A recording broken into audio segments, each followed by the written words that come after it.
Spoštovane, spoštovani, prav lep dober dan in dobrodošli na Slovenski matici. Zelo nas veseli, da smo se zbrali v tako izjemnem številu na že kar 5. dogodku, ki poteka v naši dvorani in je posvečen Koroškim kulturnim dnevom. Znova je z nami, že namreč pred nekaj tedni, je to dvorano napolnil svojim izjemnim glasom in seveda slovensko peto besedo zbor Lipa zelenelaje, ki ga prav posebej toplo pozdravljam. Še posebej pa velja pozdrav tudi seveda KKZ-ju, torej Koroški katoliški zvezi, Koroški krščanski zvezi, ki bo danes predstavljala svoje knjige. In še nekaj nas danes druži v tej dvorani. Druži nas kozolec. Namreč lahko si boste po samem dogodku ogledali, na koncu naše dvorane imate nekaj maket kozolcev. Včeraj smo namreč v naši dvorani imeli srečanje, ki ga je pripravilo Društvo Kultura Natura Slovenija in predsednik gospod Slavko Mežek, ki si prizadeva, da bi kozolec kot simbol slovenstva vpisali na UNESCO seznam kulturne dediščine. In nekaj o kozolcu, kolikor vem, bomo izvedeli tudi v današnjih knjigah, ki bodo predstavljene. In še nekaj nas druži, tako Slovence, ki živimo tukaj v samem središču, v matični Sloveniji, kot tiste, ki s tako skrbnostjo ohranjate slovensko identiteto, jezik in kulturo onstran meje v Zili. Namreč ta razstava kozolcev je bila tudi že predstavljena na Zilskem. Tako da je v matici že njena 140. predstavitev in verjamem, da bo potem, ko nam bo vsem skupaj, ki verjamemo v enotni slovenski kulturni prostor, torej, da je slovenska kultura povsod tam, kjer se govori slovensko, kjer se ljubi naš jezik na enkraten, to je slovenski način, v dvojini torej, in kjer seveda skrbimo za slovensko knjigo, da bomo vsi skupaj, torej vsi povezani med seboj, tako Slovenci to stran meje kot on stran meje, uspeli z našimi skupnimi prizadevanji, da simbole slovenstva ohranimo. Kot vedno znova in znova povem, namreč samo tisto drevo, čigar korenine zalivamo, lahko raste in se razcveta v prihodnost. In zato je tako zelo pomembno ohranjanje spomina tako na slovenske korenine, na vseh geografskih koordinatah tega sveta in tudi ohranjanje spomina na vse, kar so naši duhovni očetje, ki nas danes gledajo tudi v tej dvorani in seveda naša ljudska modrost uspela ustvariti v preteklosti. Mnogo tega bomo slišali in spoznali danes. Od kuharstva in gurmanskih užitkov pa do naše ljudske glasbe, tako da želimo vam veliko užitkov in seveda hvala vsem sodelujočim, da ste prišli. Zdaj pa vabim predstavnike založbe, da seveda predstavijo današnje knjige.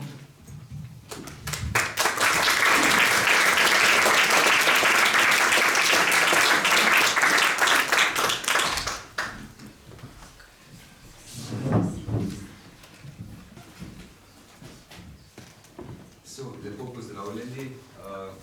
Zelo me veseli, da vas lahko v tako velikem številu pozdravim.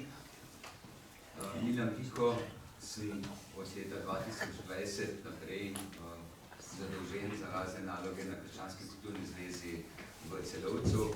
Prej sem deloval kot poslovodja v Liberku, v kulturnem domu. Prva knjiga, poleg mene, Anja Gundala iz Gori, Podmoma pri Zgornjih Gorjah, in ona je sodelovala v projektu zelo z znanstveno kot avtor te knjige in bo potem tudi motive in knjigo predstavila, kako se je zamislila in kako je potem tudi ta knjiga nastala.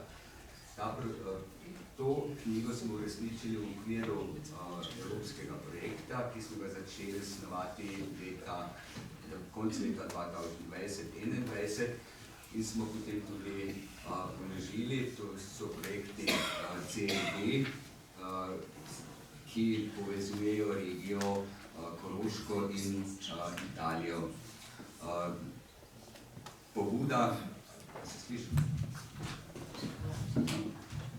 Pobuda je prišla iz Kanalske doline, kulturno središče Planika iz Buku, z predsednikom, poslovodjo Rudijem Bartolotom so stopili do zilskega društva SPD Zila v Zahomcu in tudi do Krščanske kulturne zveze, če bi uresničili projekt kuharskih knjig.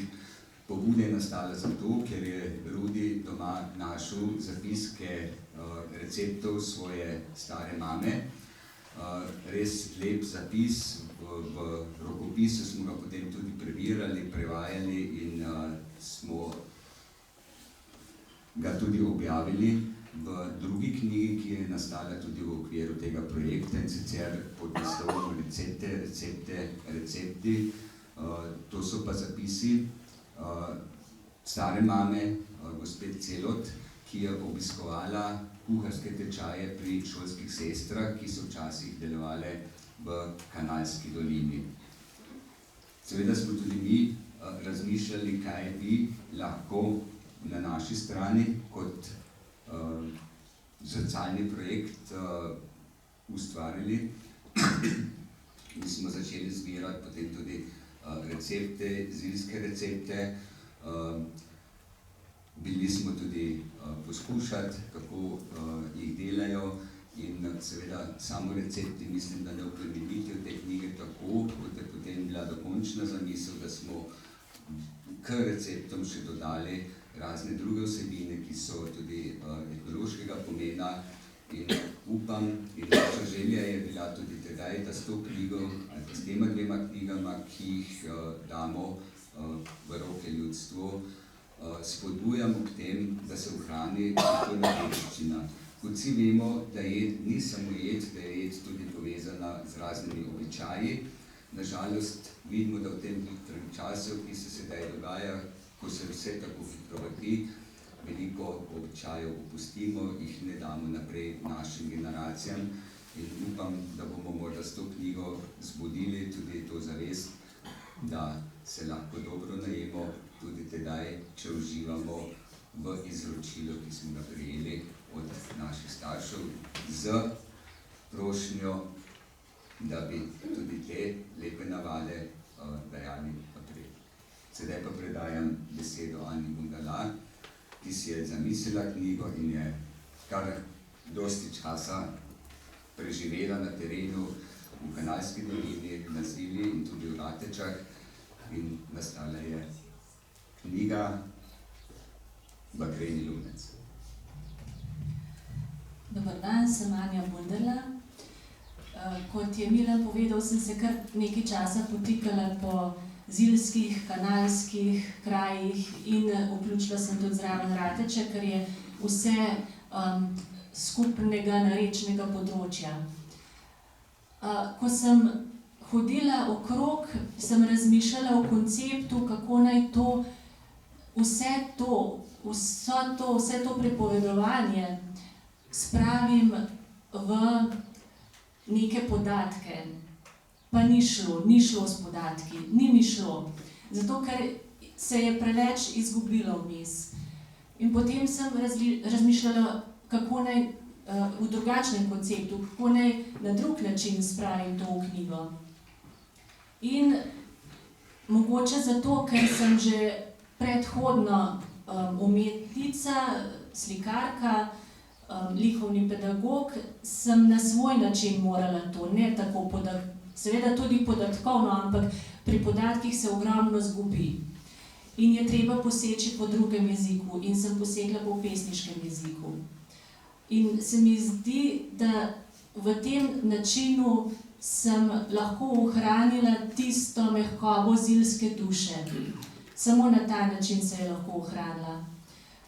Sem pa izbrala koncept dveh motivov. En motiv je slikovni motiv, to je zilska freska, freska nedeljskega Kristusa iz kraja Čače pri Zili. In to je freska iz 15. stoletja. Ta freska prikazuje ogromno opravil, ki se sicer ne smejo delati ob nedeljah. Iz teh motivov,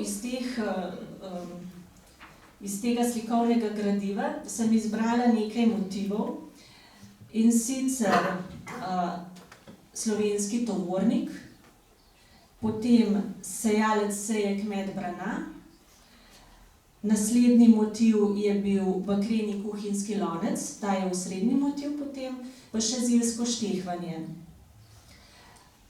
Vsak ta motiv pa predstavlja svojo povest.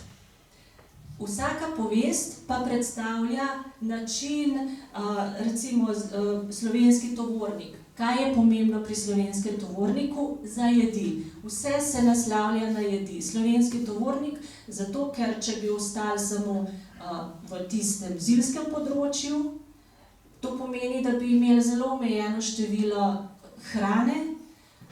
Slovenski tovornik pa pripoveduje o tem, kako so recimo iz Trsta proti Zili in naprej na Solnograško, pa potem proti Ljubljani, in vse te povezave vplivajo na hrano.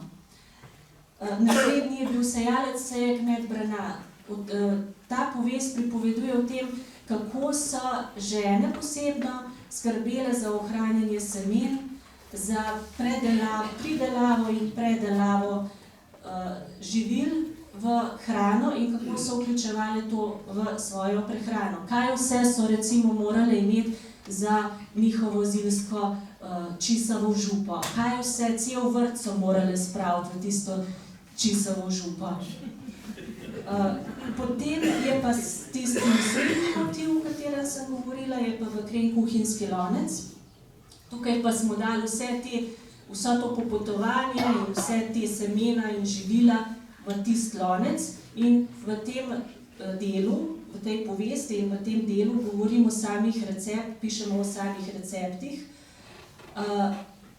Dejansko o receptih je pa na način od celega leta, prazniki in vsakdanjik, začne se s svečnico in konča pri novem letu. Kaj vse so v praznikih pripravljali. Potem je pa še zilsko štehvanje. Tukaj v slikovnem gradivu naj bi bil to prvi prikaz zilskega štehvanja, ko je en konjenik na belem konju. Konji so sicer zelo pomembni na Zili. In to pa pripovedujem o njihovih glavnih praznikih. Zilsko štehvanje, vaški dan v Ratečah in praznik v Kanalski dolini, v Žabnicah in Upah. No, to je slikovni material, ki sem vam povedala. Potem je pa drug motiv, je pa še božjepotna pot, višarska božjepotna pot, ki se začne v mojem kraju, v Gorjah, in gre skozi dolino Radovne in na Svete Višarje. In na tej poti je ogromno Marij, višarskih Marij. Poslikane so povsod po kapeljcah, freske na hišah, še vedno. Nekatere so še vedno tam ohranjene, nekatere so pa žal propadle. In to je tista romarska pot, in oba ta dva motiva, to s fresko in romarsko pot, sem združila v eno, in po teh povestih se pa potika naš Vandrovček, naš popotnik, ki na koncu ga že tako dobro spoznamo, da postane naš Vandrovček.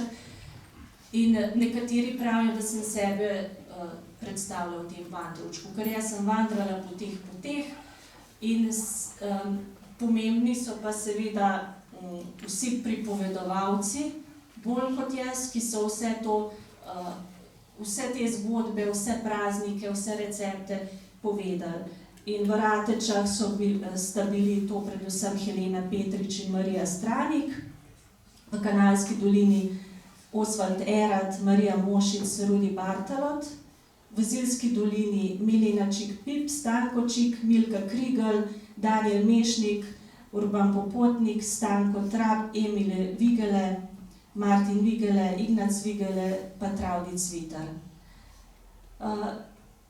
To je na kratko bistvo te knjige, zakaj sem jo napisala tako na tak način, kot sem jo.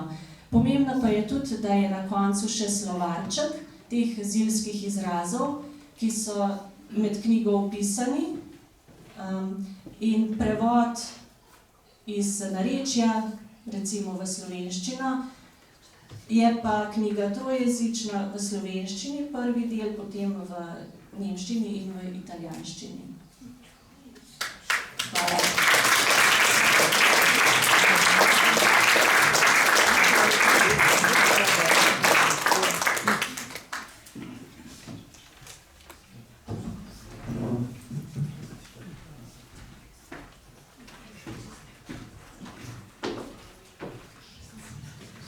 Hvala lepa za to predstavitev. Seveda smo zdaj dobili knjigo samo za pokušino. Če se izrazimo po kulinarično, vsekakor pa je danes tudi tukaj na razpolago, tako da jo lahko tudi kupite. Zdaj pa od hrane zapisane v knjigi k besedi zapeti v glasbi. Vendarle boste morali nekoliko počakati, da pripravimo oder. Napovedujem pa zbor Lipa zelenela je. To so pevci, nekdanji pevci zbora APZ, Tone Tomšič, mnogi med njimi. Zelo smo veseli, da gojijo glasbo in seveda, da jih vodi zborovodkinja, gospa Jelka Kovačič. Prav tako pa bo kot solist nastopil gospod Janko Premelč. Zbor vabim na oder, mi pa ga bomo medtem pripravili.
Dober dan.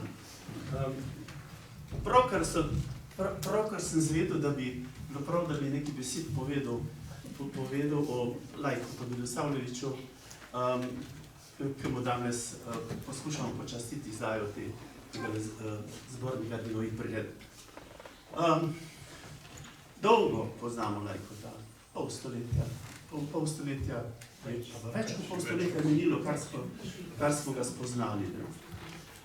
Ampak mogoče bolj pomembno kot čas, je pa to, kako zelo globoko in na široko je on zlezel nam vsem pod kožo. Ne samo zato, ker smo pač prijateljevali in ker smo vse mogoče stvari prepevali z njim skupaj in ker nas je tu v enem obdobju tudi vodil in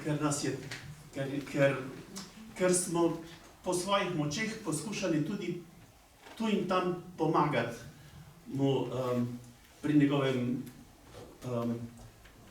njegovem mešanem pevskem zboru v Šentjakobu v Rožu.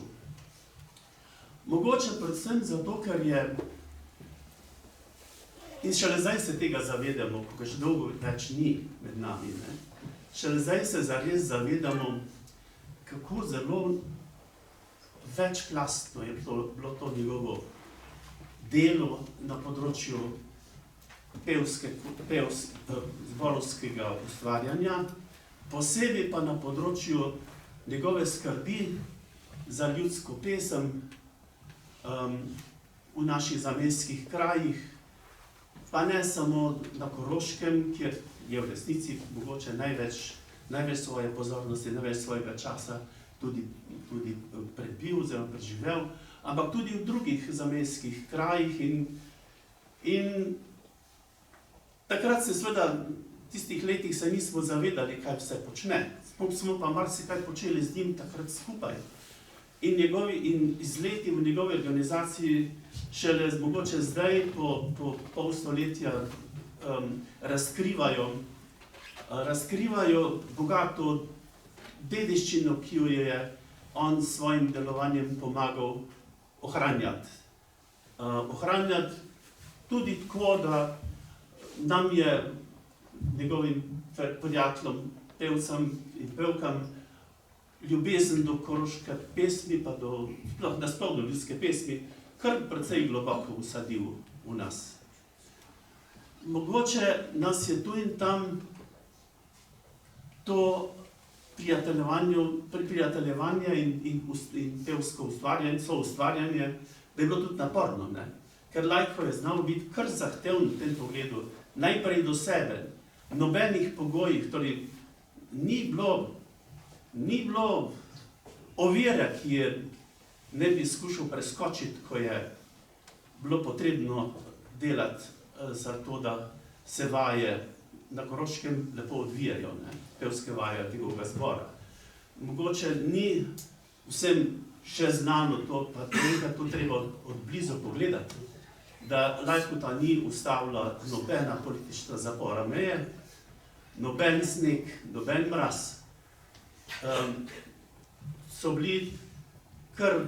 Se je kar velikokrat zgodilo, ko je pač včasih, ko ni bilo mogoče preprosto iti čez mejo, ne? Ko je pač šel z vlakom do Jesenic, pa sredi januarja peš čez Gorico, na drugo stran, tam so ga pričakali pevci in potem na pevsko vajo in po isti poti čez goro tudi nazaj.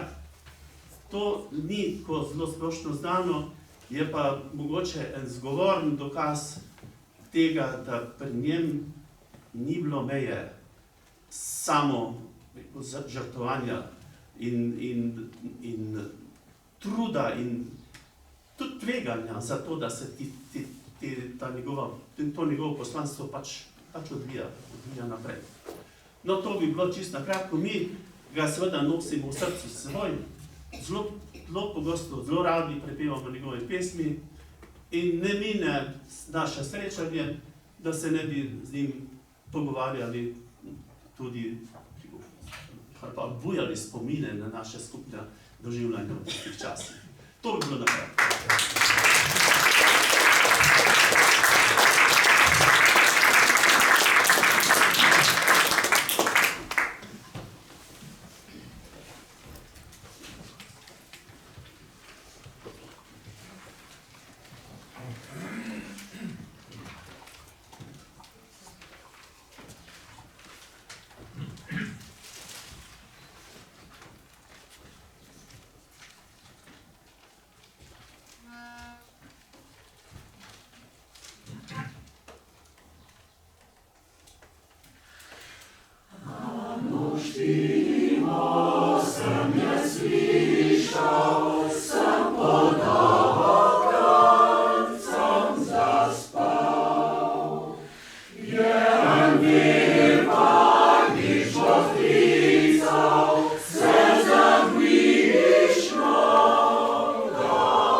Hvala lepa pevskemu zboru, lepa zelenela je zborovodkinjo Jelko Kovačič in solistom Jankom Premelčem. Mi si pravzaprav ne bi želeli zgolj samo uverture, ampak ob tako čudoviti glasbi kar cel koncert prihodnjič tukaj v naši dvorani, tako da toplo vabljeni, da ga začnete snovati. Zakaj govorimo o uverturi? Namreč prav peta pesem je najboljši uvod v nadaljevanje predstavitev knjig Krščanske kulturne zveze iz Celovca. In zdaj vabim na oder gospo Katjo Ostrc in gospoda Martina Kuhlinga, ki bosta predstavila glasbene zapise oziroma tiske z področja glasbe. Izvolite.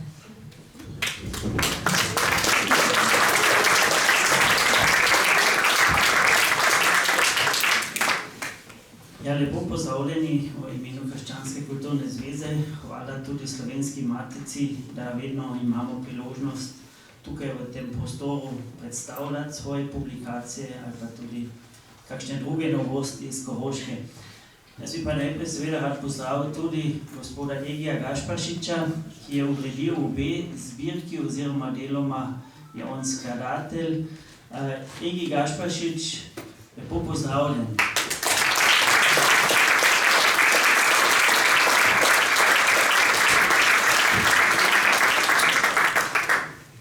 Pozdravljam pa tudi gospoda Lojzeta Lebiča, ki je tudi povezan s Koroško, povezan s koroško ljudsko pesmijo, pa tudi je Tišlerov nagrajenec, kakor Lejko Milisavljevič. Lepo pozdravljam.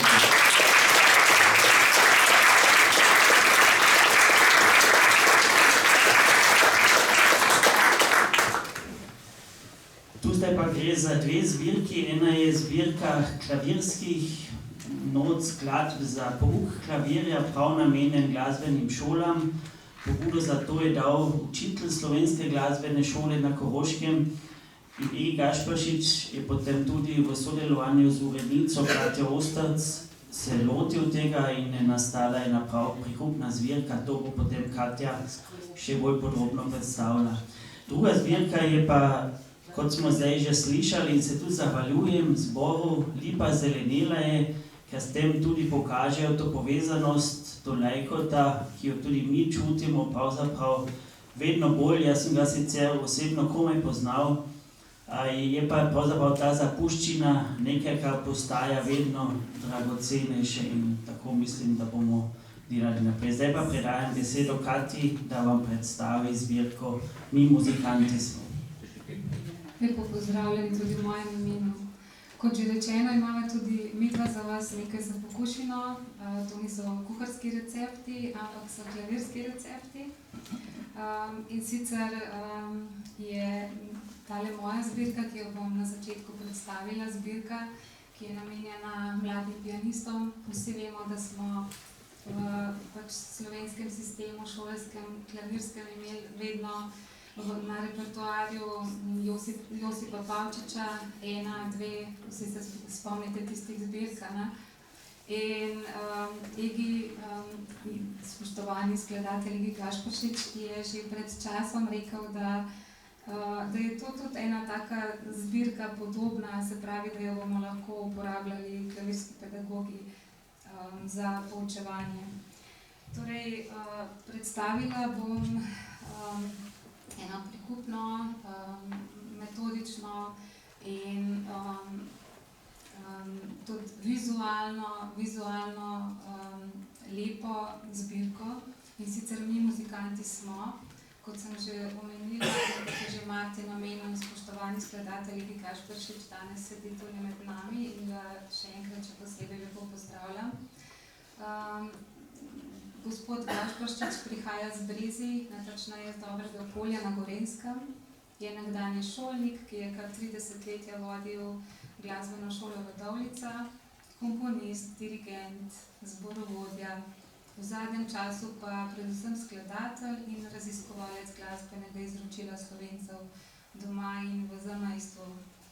Skladatelj profesor Egi Gašperšič je tesno že več desetletij povezan tudi s Krščansko kulturno zvezo v Celovcu. Najprej je pri Krščanski kulturni zvezi sodeloval z Nužejem Tolmajerjem, kasneje z Zalpo Keli Holib, kasneje z Martinom Kuhlingom. V zadnjih letih pa tudi z menoj, ki sem med drugim prevzela tudi del priprav za obsežno predlani izdano monografijo, ki jo vidite tudi tam na polički razstavni, z naslovom Kaj vam pa jaz povem, kateri urednik je bil profesor Tomaž Faganel. Kasneje mi je bila zaupana pa prenova rokopisnih skladbic za solo klavir in klavir štiriročno. Skladbice so po večini ljudske, nekaj pa je tudi umetnih. Med njimi najdemo tako slovenske ljudske kot koroške ljudske, tudi zilske. Z Zile prihajam tudi sama, so vmes. In naj povem, da sta pri prenovi sodelovala mlada ustvarjalca, ilustrator Nejc Pavlič in fotograf Tobias Mistelbauer, oba stara tam nekaj čez 20 let. In sta zelo dobro opravila svoje delo. To je bil njun prvi tovrstni projekt in pri Krščanski kulturni zvezi smo mnenja, da je treba podpirati te mlade nadebudneže. In lektorstvo smo pa zaupali Gabi Frank, ki tudi sicer sodeluje z nami. V zbirki najdemo 61 skladbic, ki so predstavljene metodično po težavnostnem zaporedju za solo klavir, kot v zadnjem delu tudi za klavir štiriročno. Pobuda pa je, tako kot je že Martin omenil, prišla strani Andreja Fajniga, ki je menil, da te skladbice, ki so sicer prišle v naše roke od gospoda Gašperšiča že davnega leta 1994 in so bile pač v rokopisni obliki. In Andrej Fajnik je menil, da zdaj bo čas, da to notografiramo, da se res lahko učenci lažje znajdejo v notnem zapisu. In ja, seveda smo se odločili prisluhniti potrebam glasbene šole in tako je delo tudi steklo. Tehnično sem se kot urednica skupaj s skladateljem in kolegom Martinom odločila, da uporabimo v povprečju po 3 kitice, ki so v narečnih besedilih. Dodani so tudi kratki nemški prevodi, ki pa niso pač čisto prevodi teh 3 kitic, temveč bolj nek informativni stavek, povzetek.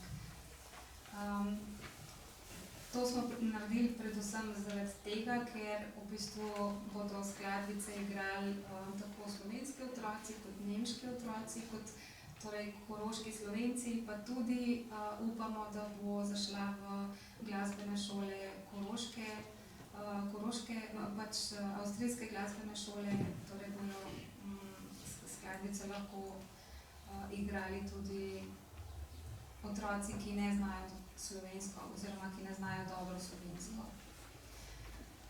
Klavirska zbirka povezuje jezikovni, kulturno-geografski prostor obeh narodov na avstrijskem Koroškem in vsi, ki smo danes tukaj, ne dvomimo, da bo zbirka žlahtila marsikatero glasbeno zgodbo v domovih na Koroškem, kot tudi v Sloveniji, pa tudi širše v Avstriji, kot sem že omenila. Želimo pa si seveda, da bi zašla tudi čez kakšen ocean. Povsod tam, torej, kjer je slovensko srce doma, gre za v preprosti in jasni harmonski metodično kompozicijski strukturi komponirane slovenske klavirske pesmi. Zato sem z gotovostjo prepričana, da jih bomo z veseljem poučevali in igrali. Naj dodam še to, da je Egi Gašperšič že danega leta 1994 dejal: v upanju, da se bo igranja iz nje razveselilo čim več src, mladih in starejših, je poln jerbas zadoščenja in poplačila. Pesem je namreč dar, v vsakem življenjskem trenutku, od zgodnjih let do že odmaknjenih. In kako dobro de, ko slišiš ali si zapoješ znan napev, da ti skupaj z besedilom bogati razpoloženje. Na izpolne skrinje slovenskih ljudskih in umetnih klavirskih skladb zazvenijo v naših domovih. Hvala, dragi Egi Gašperšič, za vse, ampak res za vse, kar ste dobrega doprinesli v slovensko-koroški glasbeni svet. Hvala.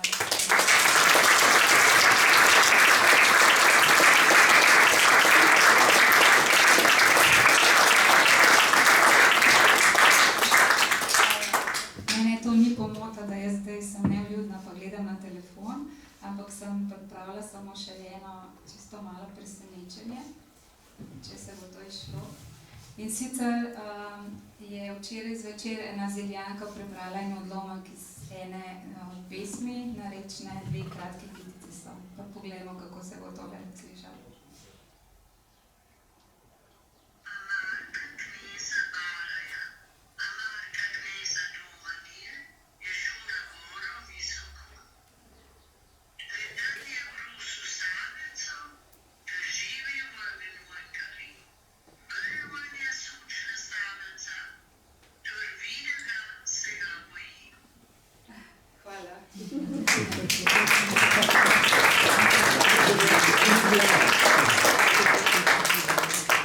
To je bila pesma od kneza Marka, ki se pač pripravlja na boj proti Turkom. Samo to bi še rad povedal, da ne boste mislili, da gospoda Gašperšiča ne bi sprejeli tu na tem podiju, on je sam želel, da bi pač vzel prostor, zasedel prostor v občinstvu.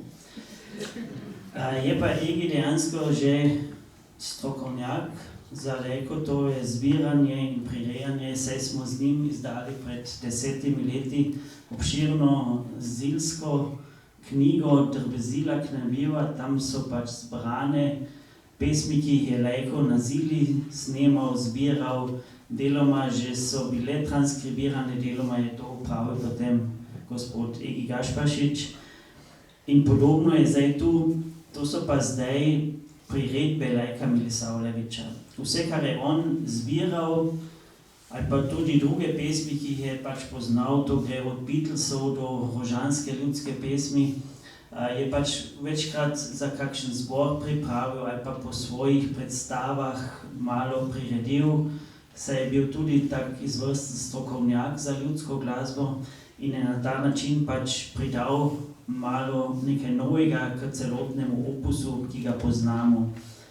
Kar sem prej povedal, da se pač gospoda Milosavljevića vedno bolj zavedamo ali pa tudi vrednote njegovega dela, to po mojem absolutno drži tudi v tem času, ki je nekako hiter in včasih gre površno čez vse, je pa morda ravno to nekaj, da obstanemo, da malo se zamislimo in malo požinjamo, a mi na Koroškem rečemo, kje pravzaprav je izvor petja, not in tega ljudskega dogajanja.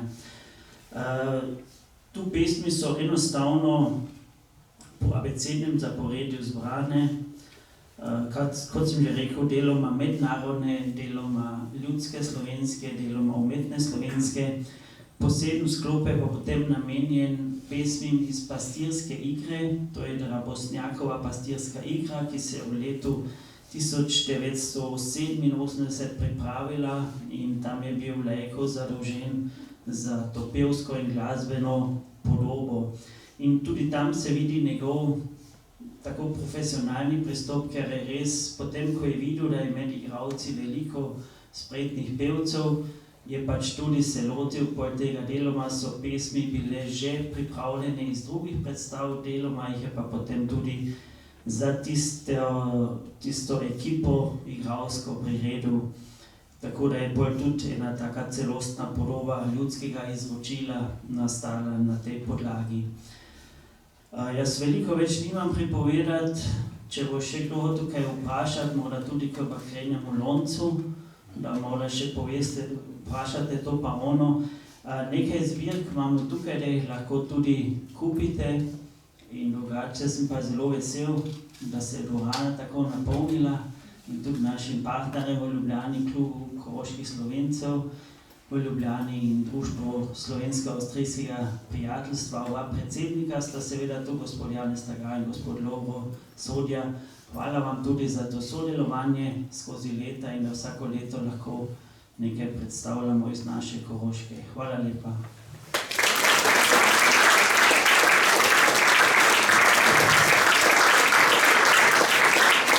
Samo še to omenila, da seveda vam lahko gospod Edi Gašperšič podpiše svojo knjigo, tako da zbirko.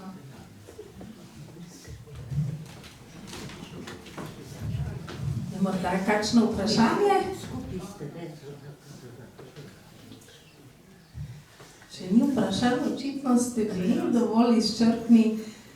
Naj jaz rečem, spoštovana Krščanska kulturna zveza, spoštovani gospod Martin Kuhling, ni prav, da izrekate zahvalo Slovenski matici. Slovenska matica je tista, ki mora izreči zahvalo, da pridete vedno k nam.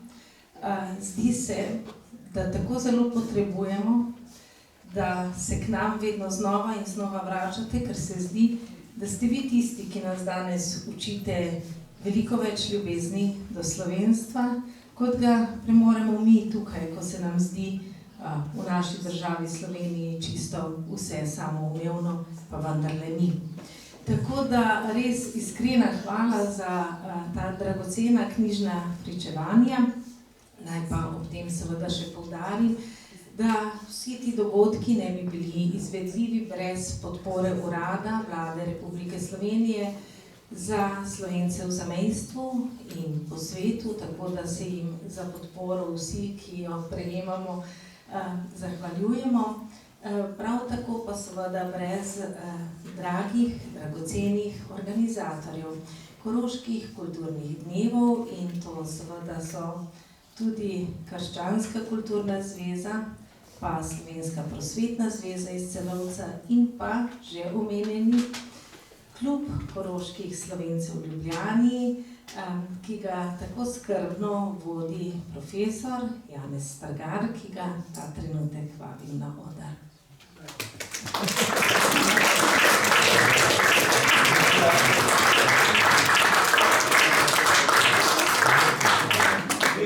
Pravi, da je aplavz dovolj očitno, ne želim nič povedati.